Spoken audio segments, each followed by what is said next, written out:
Hello friends, welcome to my YouTube channel. তোমরা সবাই কেমন আছো? আশা করি খুব ভালো আছে। আজকে আমি তোমাদের চায়ের কাপের ভেতরে যে লালচে স্পট পড়ে যায় সেটা নিমেষের মধ্যে তোলার একটা উপায় বলবো। তোমরা দেখো, এই হলো সেই লবণ। এই লবণ দিয়ে আমি এই কাপটাকে একবারে ঝকঝকে করে দেবো, নতুনের মতো। তোমরা দেখো, লবণ দিয়েই হালকা হাতে ঘষে নিলেই কাপের ভেতরে যে লালচে দাগ আছে সব উঠে যাবে। তোমরা দেখো,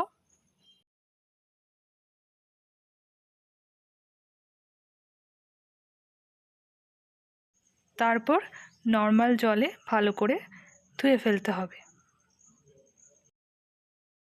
দেখো বন্ধুরা, কাপটা পুরো নতুনের মতো হয়ে গেছে। ভিডিওটি যদি তোমাদের ভালো লেগে থাকে তাহলে আমার ভিডিওটিতে একটি লাইক করে দেবে আর চ্যানেলটিকে সাবস্ক্রাইব করে দেবে।